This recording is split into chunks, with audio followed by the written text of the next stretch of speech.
Thank you very much. And continuing on, how will the incoming administration's agenda impact the future of healthcare and infrastructure? What should the business community expect for tax reform and regulatory policy in the next 4 years? And how will budgetary issues affect all of those priorities? Our final panel will take a look at Trump's policy agenda and discuss how to balance public and private interests while promoting economic growth and competition. Please join me in welcoming to the stage Karen Ignagni. She is the president and CEO of EmblemHealth. Scott Paul, he is the president of American Alliance for Manufacturing. And Maya MacGuineas, she is the president of the Committee for Responsible Federal Budget. My colleague Bourree Lamb will moderate the discussion. Take it away, Bourree.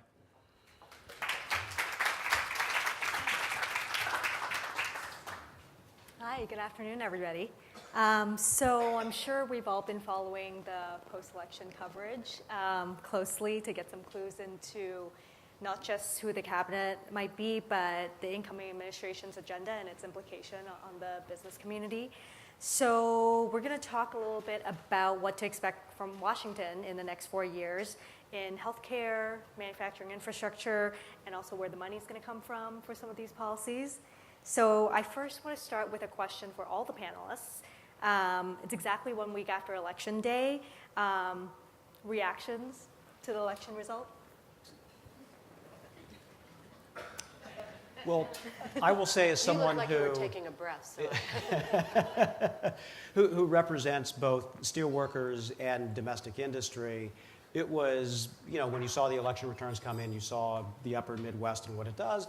And there's obviously a lot of pain in this country that people are feeling that is not felt universally. And if there's one takeaway in this that conventional wisdom got so wrong consistently over the last 12 to 18 months, it's that the trade policy did make somewhat of a difference in this, and that there are a lot of people who feel very left behind in the economy and who expect more from Washington than gridlock or passing the buck down the road.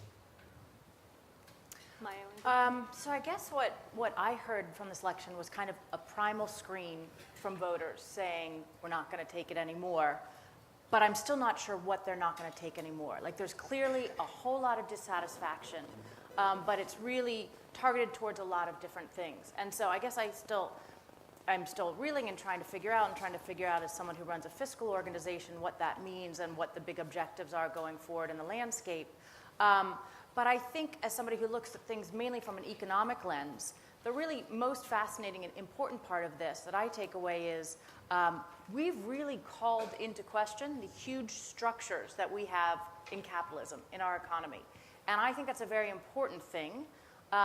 What I'm really worried about is I think that the solutions that were offered throughout the campaign on both sides do not meet the level of the real frustrations and problems that have been surfaced, and rightly so. So I am really eager for this country to engage in a discussion about kind of what a comprehensive and inclusive growth strategy looks like, meaning how is it that we are going to focus on, one, growing the economy. Right now, the growth rates are assumed to be only 2% for going forward, and because of our demographic challenges, it's really unlikely or not easy to improve that vastly. As much as we heard about growing the economy, it's not going to be easy. Two, I think obviously we have to think about how the benefits of that growth are spread much, much more broadly, and that they're winners and losers in all sorts of changes. How are we going to build in systems that actually address that this time? And three, how are we going to do it in a way that recognizes a need for fiscal sustainability? And I'll talk more about that, but you can't do it all by borrowing money. You can't sort of wish for all of these things and hope that they will just emerge. We're going to have to figure out how we're going to pay for them in a way that's sustainable. So economic growth that's shared broadly, that's fiscally sustainable is a goal. But I did not hear a discussion in this election that really addressed that in a thoughtful way, and I do not feel a mood, I'm sure, and many people do not, a mood in this country that's really conducive to kind of earnest, thoughtful, let's work together discussions, and that's what I think we need right now. So it's, for me, a kind of pins and needles moment to see where it goes next. I agree with my colleagues. I think, for me, not to repeat what they've said, that the middle class was sending a message that they want the discussions in our country, whether at the federal level or the state level, to be about them. How do they send their kids to college? How do they save for their retirement? How do they seek and receive the kind of security that I think American families want? And I think that as we now move into a large policy discussion about healthcare, about infrastructure, about budgets and taxes, I think it's going to be very important for politicians to prioritize the middle class and speak to that uncertainty. No matter where you are on the political spectrum, that's what came through to me. And from my perspective in healthcare, I think the test of getting it right will be, how do you assure individuals, 20 million people who have come to the system now for the first time, that there's continuity of coverage? Otherwise, it will look as if there's a major takeaway. And I think that will challenge individuals on both sides of the aisle to figure out how to respond to the debates of the day, but at the same time assure people that there will be that safety net for them that now a number of individuals are depending upon. We're definitely going to talk more about that. I have one more question for all our panelists, which is about the first 100 days. Trump says he'll hit the ground running. What are some of the policy priorities that you have your eye on, either because they're important to you or they have a chance of passing? Well, it seems to me that they will probably start with tax reform. I think there's a question whether they will start with a plan that is focused on tax reform. I shouldn't say start, because when I've heard Donald Trump talk about it, that first, not 100 days, that first day is going to be really busy, because there's like a list of 17 things he's getting done on day one. But I think there's going to be a big push on tax reform that is either paired with infrastructure or goes solo. And this is a big question right there, because a lot of this will be about stimulating the economy, how you kind of jumpstart the economy. It's interesting because if you look at where our economy is right now, it is actually on pretty solid ground in terms of the macro metrics, growth, jobs. Those things are coming back. Again, the underlying how economically secure people are, how mobile they are, income inequality, I don't think any of that's doing very well. But the recovery seems to be more underway, and yet now's the moment we're talking about a massive stimulus effort. Stimulus is often code for you don't have to pay for it, and that's why a lot of politicians like stimulus. You don't have to pay for it, but they like it if it's the policies they want. So I think there'll be a big tax bill. Both Donald Trump and the Republicans have put forward tax plans. They're similar but different in size. And then there was talk from Donald Trump and more on the Democratic side, a whole lot of interest in doing a big infrastructure spend. But you're seeing also a lot of resistance on the Republican side to an infrastructure package that is not paid for. So I think the big push will be taxes, and the first big fight will be whether infrastructure is a part of that or not. And what I think politically, I don't do the political piece, I do the policy piece, but I do think politically, this will maybe be one of the first moments we see who's really going to be driving this train. Is it the new president, or is it the Republican leadership in the House and the Senate? And on that, I don't know. I don't know who I think will be setting the agenda. I guess if I were guessing, I would think it would probably be the Republicans in the House and the Senate, until Donald Trump reads a lot of headlines saying it's the Republicans in the House and the Senate driving the train, and then he's like, oh, no, I am the president, and then it will switch. But notwithstanding what we've heard about the temperature of the political rhetoric today, it's very interesting that infrastructure could create a very big stimulus for the economy and bring people together on both sides of the aisle. It's not necessarily what you, if you're not in Washington, what you see today. It seems that both sides are very polarized. But I suspect your point about infrastructure could be a bipartisan effort. And people could be just, I always like to think the glass is half full. Given anytime anyone walks out in a major city, walks out on a road and falls into a ditch, it's a problem. So we clearly have a major issue that both sides of the political aisle have been talking about. And I'd just add only on infrastructure, only partially tongue-in-cheek, that Trump is a builder, and I think he'd like nothing better than to see this project brought to you by Donald J. Trump. On signs all across America, fixing an infrastructure that needs to be fixed, from water to our electrical grid to our roads and highways. And so I do think I agree with Maya. I think it's tough to get done because of the fiscal reasons. I think it'll be a priority. In my space, in the trade space as well, there's a lot of authority that Trump has to take action right away without the Congress. And this is something where you can expect to see some resistance from Paul Ryan and Mitch McConnell, who definitely don't agree with Trump on these issues. But he could start to renegotiate NAFTA right away. The governments of Mexico and Canada have already indicated a willingness to enter into negotiation. I'm not sure that we know what the framework for that is going to be, but I expect to see that start. He will probably doubly declare the Trans-Pacific Partnership as something that's going to be indefinitely shelved.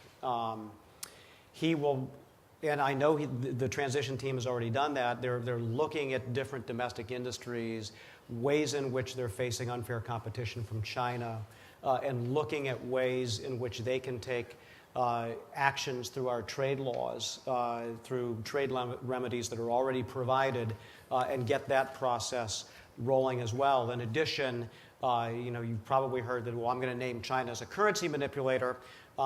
He does have the authority to do that. There's a Treasury report that will be due April the 15th, and I imagine from the time that he enters the White House until that report, they'll try to see if they can make the case that China or any other competitor is a currency manipulator and designate them. That doesn't mean that anything's necessarily going to happen, but it does open up a possible range of responses to that, from barring a country from our procurement market to denying them certain kinds of international assistance to tariffs, which are broader. So there's a basket of tools that are available for that. I think healthcare will be a very big part of the early agenda for the president-elect and the new administration, no doubt about it. And I think that without a doubt, there are a number of individuals that want to make major changes in the ACA. The question is, how do they do it, and what is the vehicle? Clearly, it looks like reconciliation would be the vehicle. That's not an up or down vote, yes, ACA no. That doesn't happen that way in reconciliation. And I think the tricky thing will be to marry what seems to be something very, very popular, which is that insurers should take all comers irrespective of illness and sickness.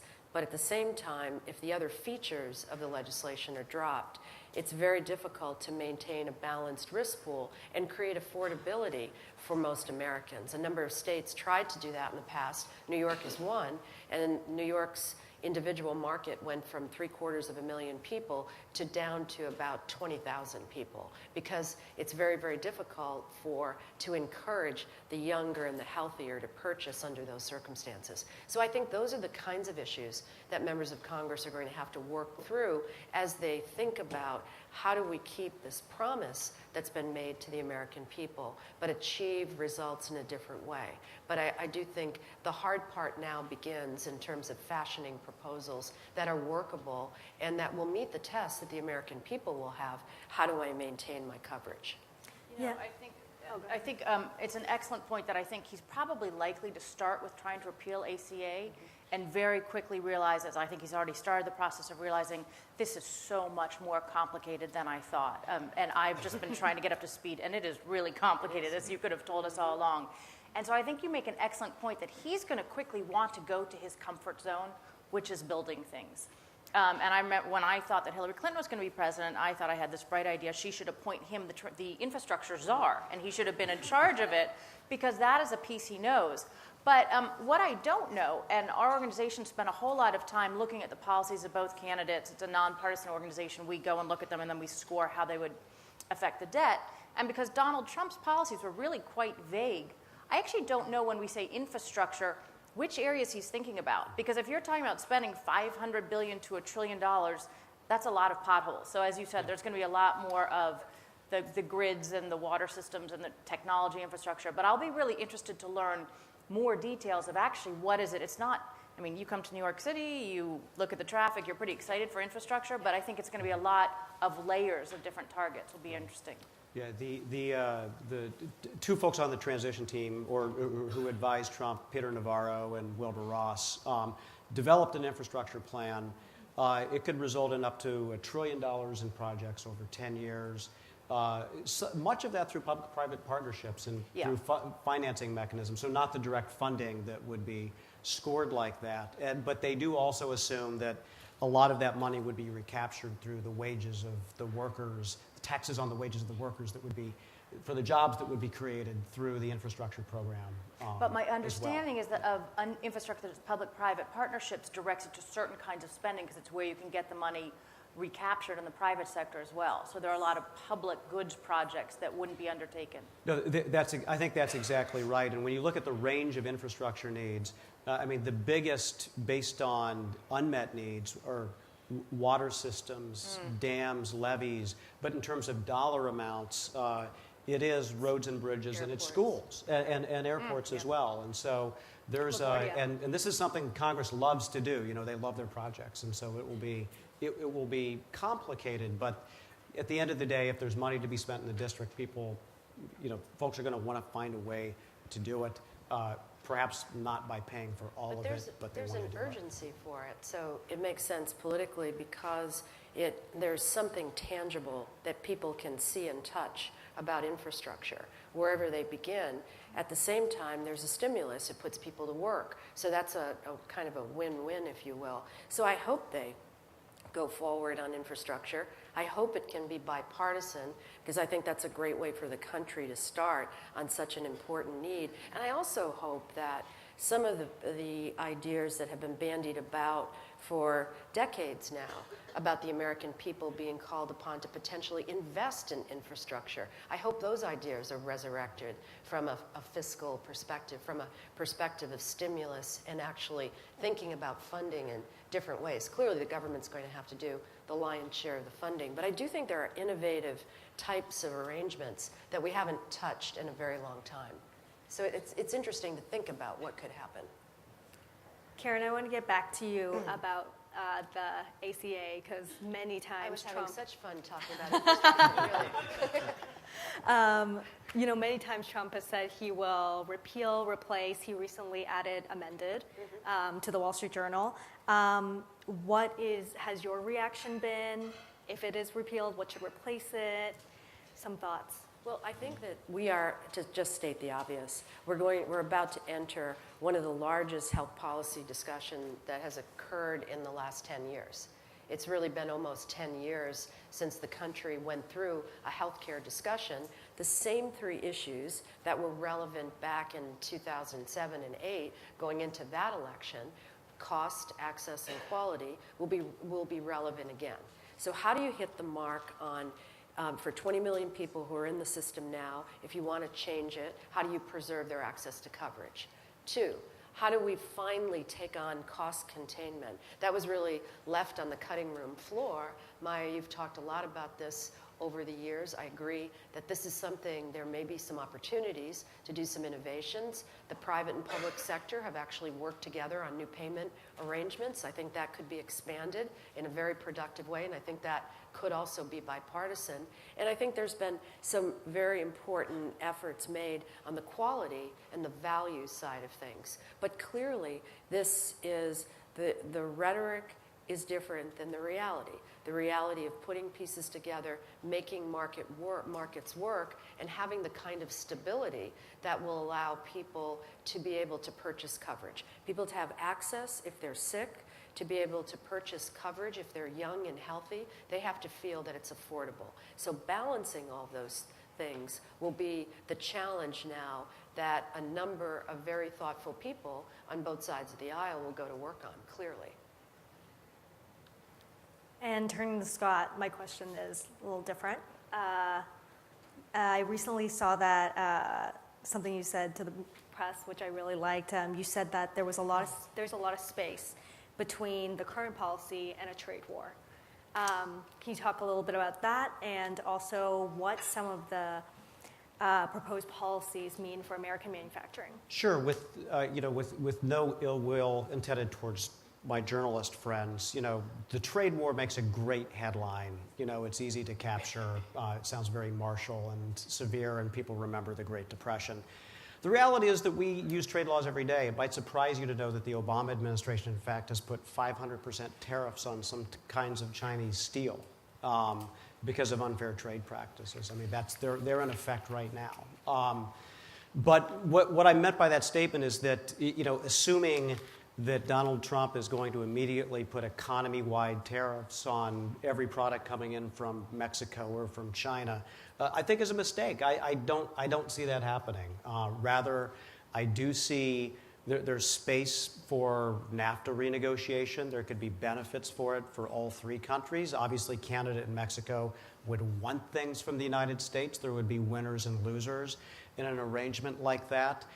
There's a lot of dynamics within China where reformers in China desperately want it to become a much more service-oriented, consumer spending-driven economy.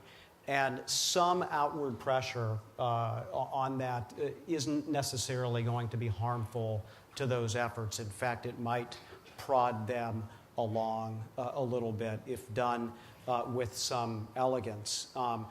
But I believe there will also be an interest. I mean, right now, the users of our trade laws are mostly the steel industry and a few other industries like that. I think more industries might be interested in utilizing it to get that level playing field they've been looking for. And Trump does have a point. We have a high trade deficit. There are some costs that are associated with that. There are some benefits as well. But there's the fact that we're not doing the Trans-Pacific Partnership doesn't necessarily follow.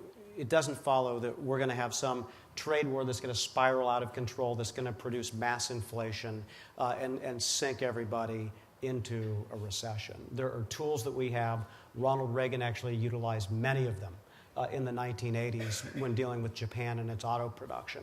That can be helpful to our economy if utilized smartly. So the key is to have it done smartly and not done through Twitter or through. But it's going to take some thought as to how to do that. But if he has some of the folks that he has looking at this, Wilbur Ross, Dan D'Amico in particular, look, these are business guys. They know how to run profitable companies. They're not going to want to drive the American economy into the ditch at all. And then for Maya, I feel like there's a lot to say here. But tell me what you think about the proposed policies, some that Trump have been saying on the campaign trail, et cetera, what the fiscal implications are. Okay. Well, to my dismay, this was perhaps the most fiscally irresponsible election that has taken place in recent or even not that recent memory. And just to kind of set the stage for where we are, right now our debt as a share of the economy is the highest it has been since we came out of World War II. And we had just fought a world war at the time, and the baby boomers were in their prime working years, so it was rather easy for us to improve the situation and put the debt back down on a sustainable path. What we have right now is debt that's twice our historical levels, again relative to the economy, and twice what it was when we went into the recession of 2008. And I think that's really important because your debt levels give you a lot of fiscal flexibility when you're in a downturn. And given normal business cycles, we are probably closer to our next downturn than our last one. And we have a Federal Reserve System, which has really used up all of the tools in its toolbox, and a fiscal policy environment where we've used up many of the tools in that toolbox. So I think it's very concerning on its own. Just looking forward, the fastest growing part of the federal budget right now is interest payments. If interest rates go up 1 percentage point, and we're suddenly in a new, everybody said, oh, rates will never go up, they're going to stay down, they're going to stay down. Well, who knows what the bond market is thinking right now, but there's a lot going on. But if interest rates go up 1 percentage point, that adds $1.3 trillion to our interest payment bill over 10 years. And as the debt, as well as being at record levels, it is projected to grow faster than the economy every year forever. So while you wouldn't have known it from this campaign, this should be really an important issue because the fiscal health of the country really underpins everything else in terms of having a healthy economy. Now, the problem, of course, is that particularly when you're campaigning, but even when you're legislating, dealing with the fiscal challenges is really unpleasant, right? Here's how you do it. You cut government spending, not just putting in sequesters or caps that actually don't mean anything because you don't have to talk about what you're cutting, but you really cut spending. You reform entitlements, which is an incredibly important thing that we have to deal with, both on the healthcare and the retirement side, and you raise revenues. And trust me, as somebody who's tried to talk to politicians about this, that also helps them lose elections. It's not a very popular agenda on which to run, though I do still actually think that there's a lot to be said for leveling with the American people and telling them the truth. But what we saw in this campaign was a tremendous amount of promises unfunded. So over the next 10 years, we're on track to borrow $9 trillion if we do nothing. The proposals of Donald Trump would have added another $5.3 trillion on top of that. Hillary Clinton had proposals that would have added $200 billion, which I would have been incredibly concerned about, but for the fact that it was compared to $5.3 trillion. But so he has put out a whole lot of promises that are not paid for at all. Now, where I find the hope is that, one, he said these are starting points, and he had a very, very large tax cut of about $10 trillion, and he changed that during the campaign, scaled it back by about 2/3, so he's shown a willingness to make changes.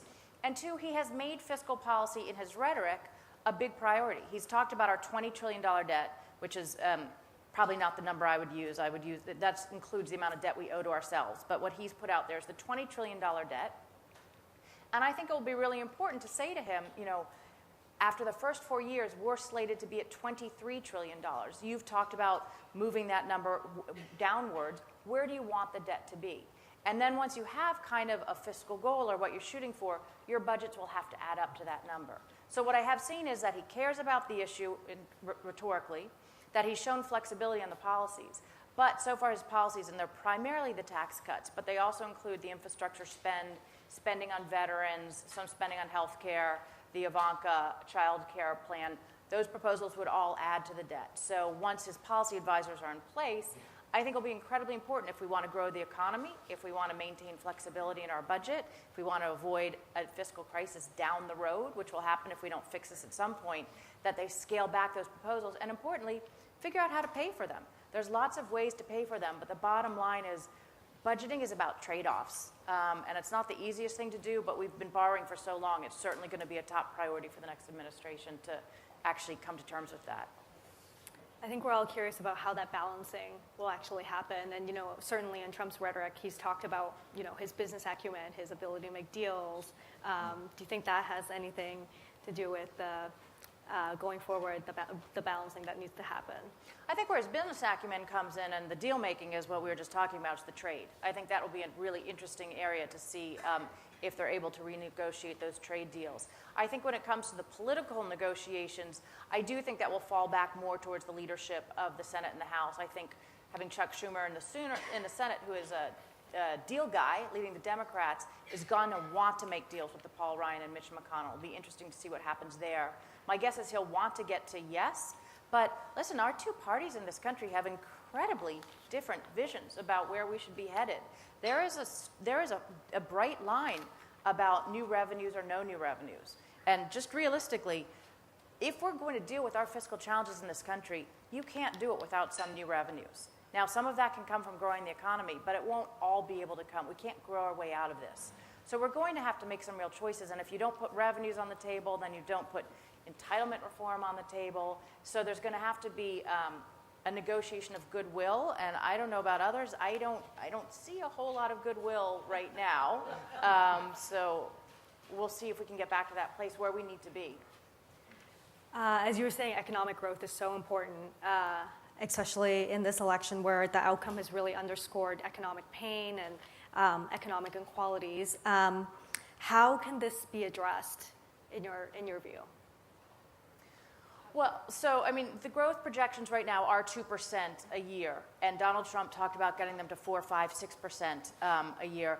That's not going to happen, again, because so many people are retiring, because the baby boomers are so old. The way you grow the economy is two ways, from more people working and productivity.